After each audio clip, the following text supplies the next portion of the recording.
I have been a fan of Rockstar for a very long time, and the Grand Theft Auto series has been one of my favorite series in my childhood, alongside Need for Speed, who most recently EA seems to have decided to discontinue it, and as time passes, it looks like it's going to be definitive, which is understandable considering how bad most of the games they recently released were and how they quite literally refuse to listen to the fans of the series.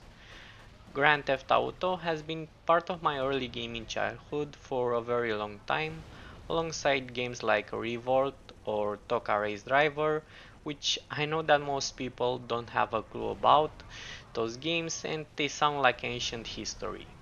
Even to this day, I remember that GTA Vice City was one of my favorite games to play as a kid, and to be honest, 90% of the time, I would not even play the game missions, I would just drive around, shoot people, steal people's money, or use cheat codes to fight off the police, and I remember it as being the best time ever.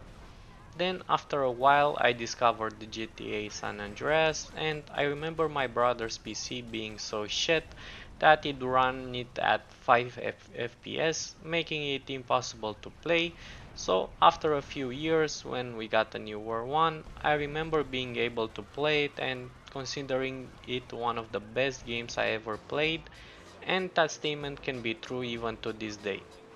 If I were to make a top 5 games that I ever play, GTA San Andreas would still be in it. And since of my love of the series, I most recently decided that I would play the trilogy and get all the achievements, which I did as shown by this picture, and for GTA 4 and 5 to complete them once again with future plans to get them to 100% as well. Now, since you know all of this, imagine my excitement when, after a 9-year drought, we finally got first the leaks in September of 2022, which look like we are going back to Vice City, one of my favorite from the series, alongside the trailer we got in December of 2023. As everybody, I was full of excitement and an absolute shield for Rockstar, but as time passed, some doubts started to creep in and some questions started to pop up for me. And with the launch of the pre-orders that recently took place on June 25th, that doubt was fully settled. Hello everybody, my name is Asura and today I'll talk about GTA 6 pre-order situation and what I think is Rockstar becoming what they made fun of in their games and hated, and people simply brushing it off and becoming somewhat brainwashed by them simply because of who they were in the past. Now, I want to say, in case somebody watches this, I'm in no way a straight up hater of Rockstar or GTA series. As seen by my start of this video, I'm just somebody that has some thoughts that I want to share about the bullshit Rockstar has been pulling for the past years that I want to share with you, especially since some things that they have been doing are the things most of the gaming community has been against for the longest time, and they have been dogpiling, rightfully so, on the companies that have been doing it, such as Ubisoft. With that being said, let's get into it.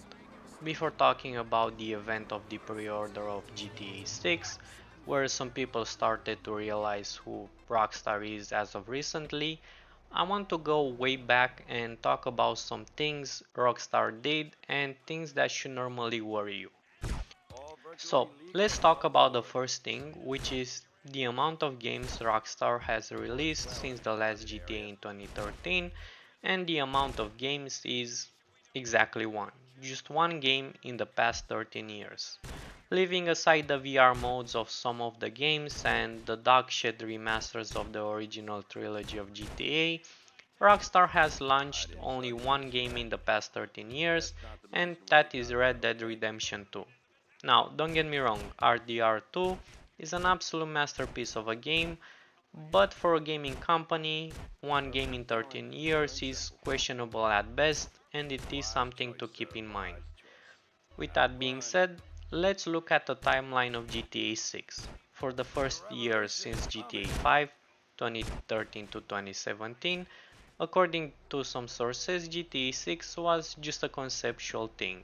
Although it was definitely something they wanted to do, It was mostly about what the game would be about, the writing and so on.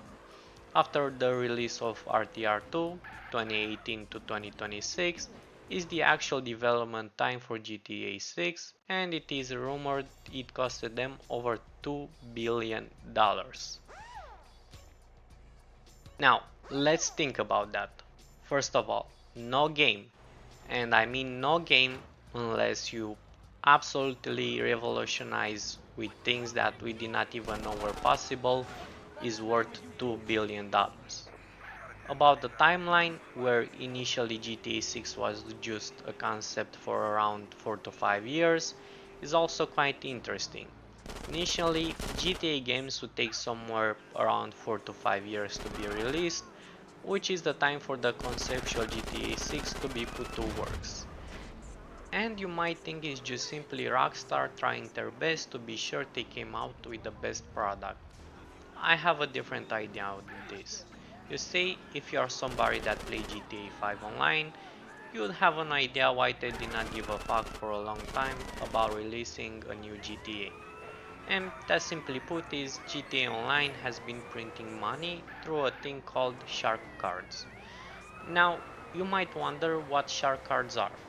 Shark cards are one of the things that gamers have been hating for a long time, which companies like Ubisoft and EA have been putting inside the games for the past 10 plus years, and that is simply put microtransactions.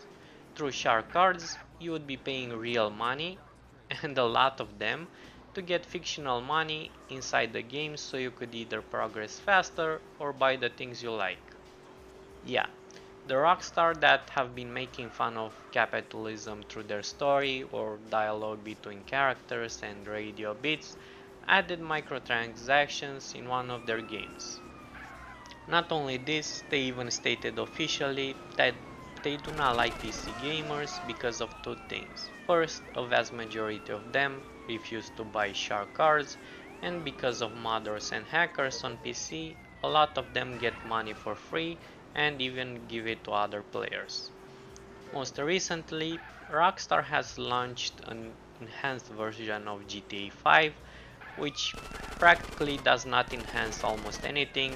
It could have easily been an update on GTA 5, where you could migrate your character from the legacy version from the online side to the new enhanced one. But here is the catch. If you even got $1 in modded or hacked money, you are not able to migrate it. Now, let me be straight up about this. If you are a PC gamer and played for about even 20 hours, it is quite impossible for you to not have gotten money from hackers. They were quite literally everywhere, and most of the time, it wouldn't have even been your fault. They just randomly spawn money on top of you. Rockstar decided that it would be better for you if you were to start from zero again and maybe spend some of your hard-earned money on shark cards to fuel their greediness.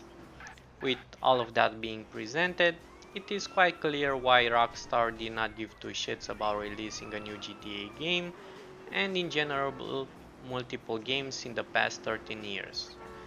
With that out of the way, let's talk about the development time a bit. 8 years, although not unheard of, is a bit questionable and might even make you think that they are in development hell. This is a possibility considering two things. First, the leaks that we've been shown, although seem like a bit of an improvement from GTA 5, it is not something to be impressed by and just looks like your average GTA with a newer engine. And the second thing is, if this thing has been in development for over 8 years and is going smoothly, why the need of a delay? And another question here is, where is the gameplay? We are close to the launch of the game and we have not seen one bit of gameplay from this game. Now, I do have to mention here, since I do not want to just simply hate on Rockstar for the love of it, that absolutely no rumors have been heard about any kind of problems with the development, and it is just a simple idea of mine that could be just absolutely incorrect. The next thing I want to talk about is a quite recent controversy that Rockstar partook in close to the official release date for GTA 6. About a year ago, Rockstar has fired over 30 people, most of them being in important roles when it comes to the development of the game, over what they said was a leak of information in a public forum which was in breach of company policy. All of them were fired randomly and overnight with minimum information on it.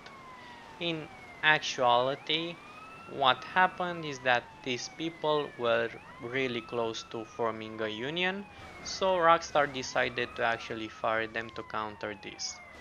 For those who don't know, a working union or labor union is a group of workers who unite to negotiate with their employers.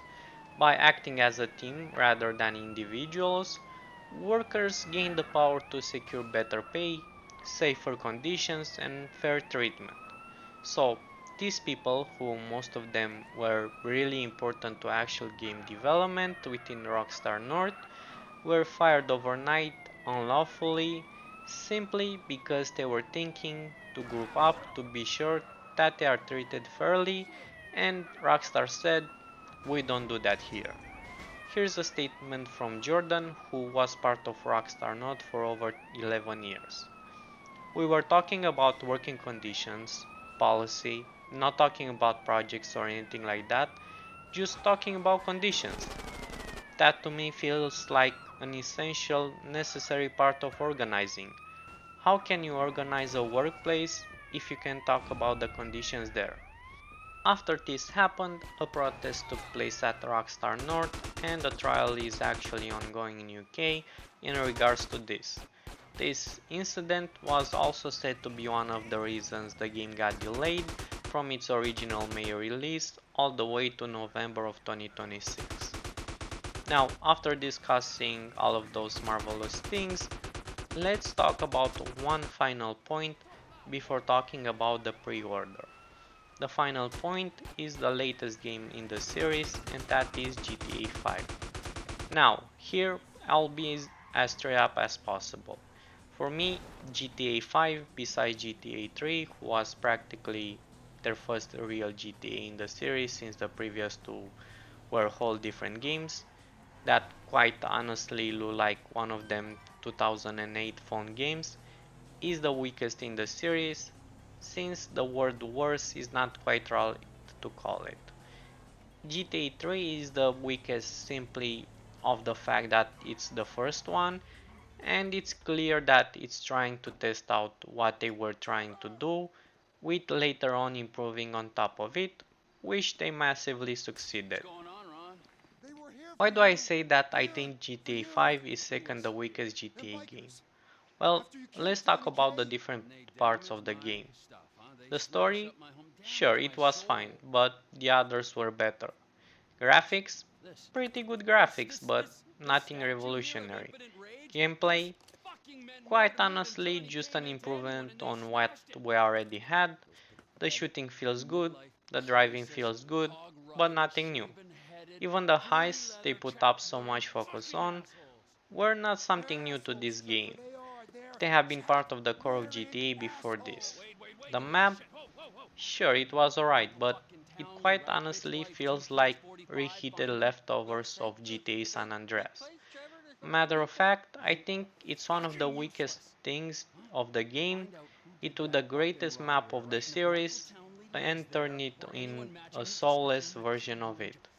They made the three cities of Los Santos, San Fierro, and Las Venturas into just Los Santos with some bit of desert, who is much worse than the previous one, and called it a day. I also want to note here how much I hate that GTA is rotating the same three cities between their games: Los Santos, aka Los Angeles, Vice City, aka Miami, and Liberty City, aka New York, rather than just creating new ones. Like, the whole of the fucking United States does not have anything else iconic. Anyway, getting back to my main point, I think the problem of this map is that it's just boring, with nothing iconic on it. Even the Grove Street they put in the game is boring and not even worth visiting. There was simply no place like in previous series where people would be talking about it for generations. The story was pretty decent, but nothing out of ordinary. The characters were meh. Michael was just a retired Tommy Vercetti wannabe with a midlife crisis. Franklin was quite literally an at-home weak copy of CJ, and to be honest, the only fresh and the best character was Trevor. I also did not like this idea of jumping from character to character, and I would have much rather just focus on one, but this one could be just a preference of mine. To reach my conclusion, I think the game was a pretty good game, maybe an 8 out of 10, but for a Rockstar game, it could be seen as a disappointment, and I think that is because the game did not manage to create either iconic places or moments, and neither revolutionized on anything new. It just felt like an improvement on some things and a downgrade on others. And now to question ourselves, why did that happen? Simple. We circle back to something I said earlier, and that is their focus was never the actual single player part of it, their focus was always on the online side of it.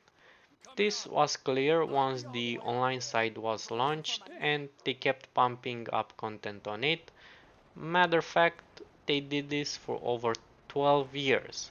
No new content was ever put for the single player side of it, only updates and DLCs for the online side of it, making sure that players never leave it and spend their hard-earned money for their juicy shark cards. Now, maybe you guys prefer this updates and content for the online side. I personally prefer the single player part of games, but you cannot deny that they could have at least put up some new content for the single player side of it, rather than just not giving one fuck about it post launch. With all of that being said, let's get to the reason I made this video, and that is the launch of the pre-order of GTA 6 on June 25th. Before going into the middle of it, one last thing I want to mention is that, to me, it's crazy that Rockstar decided to only launch this on Xbox and PS5 on day one, considering that the PC market is about 30% of the market, with consoles being lower than that with around 25%. This to me just makes no sense considering they would want more sales and they are not a certain console exclusive. The only thing would be for them to want you to buy a console, something I was thinking before putting all things head to head and decided that is not worth it considering the whole situation. Let's get to the first fact, even before talking about the details of the pre-order, and that is that they launch a pre-order without any kind of gameplay footage of the game. Matter of fact, besides the first trailer we saw in 2023, over 2 years and a half ago, we did not see any new details about this game. No new trailer, no gameplay, just small details that to me mean nothing.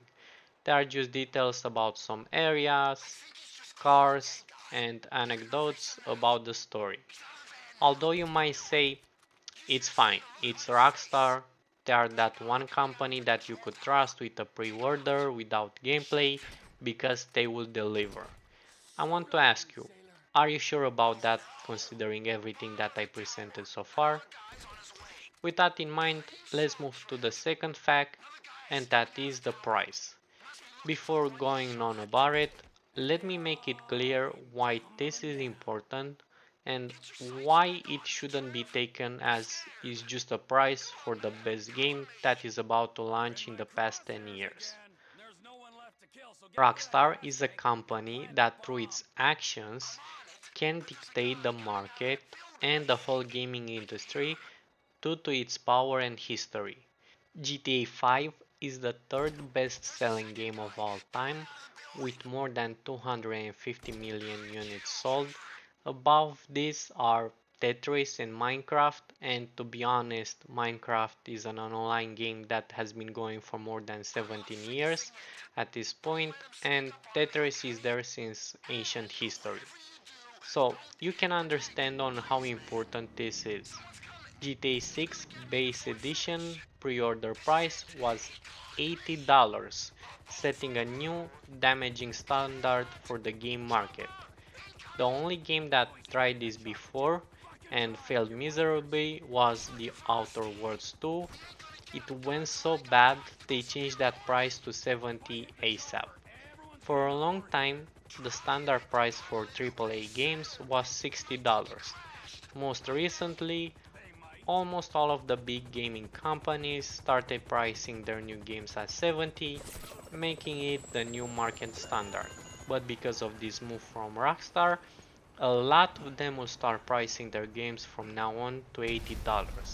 So no, you are not going to pay $80 only for GTA 6, and because it is going to be so good, it's going to be worth it. Because of this greedy move from Rockstar, your long-loved hobby is going to be even more expensive than it already is. Now, let me say here, I personally did not buy some of the newer games that were $70 because that price is an outrageous price for a game. Actually, I think even 60 or even 50 sometimes is a big price for some of the games that are being launched nowadays, especially considering the GOI slop some of these companies are shoving down your throat and that they make so much money from this. I mean, look at Hollow Knight Silksong, a long awaited game for a very long time that decided to price their game at only $20 when they could have easily asked for 60 and still be a success. But they decided on this lower, fairer price and still made a lot of profit. But this big price did not actually affect GTA sales at all. It is reported from Take-Two that within the first hour they made over $1 billion in revenue. Let me say that again, $1 billion in an hour. Now you can only imagine how much they made after so many days. Back a few years ago, in the good old days, how the boomers like to say, it came up that you would go and buy a game and that was it. You would get the full version of the game and you could enjoy it to the fullest. Nowadays, there are 30 versions of the game you could buy, from Standard Edition to Gold to Ultimate to Collector's Edition to Dig Rider Edition to Pro Max Ultra Insane over 9000 Ultimate Edition that can range from 60 to hundreds of dollars. Now, to be honest, even though I went on a small rant here, the truth is that the vast majority of gaming companies that do this are not absolute dickheads about it. Most of the time, unless you are EA or Ubisoft, the Ultimate Edition does not log gaming content. Most of the time, they just simply give you cosmetics that you can play around with, such as costumes that do not affect the gameplay at all, and the collector's editions comes with a lot of nice things for you, such as items from the game that you are buying the thing from that are pretty cool. With that being said, of course the mighty Rockstar, who for the decades past has made fun of the greediness of capitalism through their games, has decided to make an Ultimate Edition of their most awaited game, and here it is how it looks. Yeah, not only did they decide to make an Ultimate Edition that costs $20 more, making it a whopping $100, they did not make it simply to be customizable things, they made actual stores in games and cars that are not accessible to the poor going. They quite literally made in-game content not available to the poor. To add fire on this whole thing, I will tell you the next thing that is absolute dogshit about this launch, and that is the people who buy the physical edition of the game will not receive an actual disc, just a code that they can use to get the game digitally. If you are somebody like me, who gets their games fully digitally anyway and does not get physical copies, you might think that there is no big deal to this. I mean, yeah, it might suck for the people that like to collect it, but in actuality, there is a real life impact on this. You see, besides the fact that Rockstar is saving even more money to maximize their profit by not giving these copies of the game, what not having an actual disc means is that you do not own the game. If you do not know this by now, almost all digital storefronts do not sell you a copy of the game. They sell what is called a license to play their game. What that means is that if by any chance, let's say you get banned on the PS storefront or Steam, or you forget your account and can't access it, or even the game company that made the game decide to simply delete the game from your library, which they have the right to, you will not be able to play that game again. We are moving to a future where you'll not own a thing. You would be at the mercy of every big corporation, everything will be subscription based, and you'll pay hundreds of dollars for it every single month. In fact, gaming in general is dying because of AI and the exorbitant prices of RAM and graphic cards. Renting a gaming rig or a console is becoming more common, and soon, from the way things are looking, it is going to become the norm. Only the rich will be able to afford to have their own personal computer or console. After this rant, I want to talk about two small things before making my conclusion on this whole situation. First is that it is confirmed that even though there was a rumor that after the launch of the game, in December actual physical discs will be shipped to physical copies buyers, that is not true and they do not plan to do that, doubling down on their shitty decision. The last thing I want to show you is this. This claim by an insider is that we will be seeing microtransactions in places we thought it's not going to be expected. I have to mention here it could be just a nobody making a random ass claim and to take it with a grain of salt. But to be honest, after saying what I said so far and seeing the direction Rockstar is going, I would not be surprised if true. What is concerning about that statement is that it says in places we could not even expect it.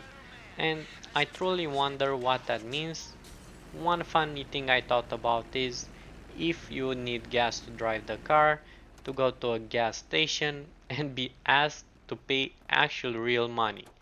That would be insanity, not gonna lie. With all of that rant from a nobody like me, let's go to the final question of this. This question being is, do I really think that the game is going to be trash and Rockstar is going to fall because of this?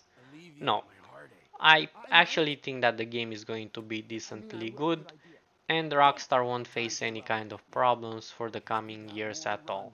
In fact, I myself will play it during the first few weeks. I plan to borrow a friend PS5 and play it. Now, do not think I do not see problems at all with it that could lead to major problems. I do think the game is going to be good, but I do think people expect way too much of it and talk about possible this and that.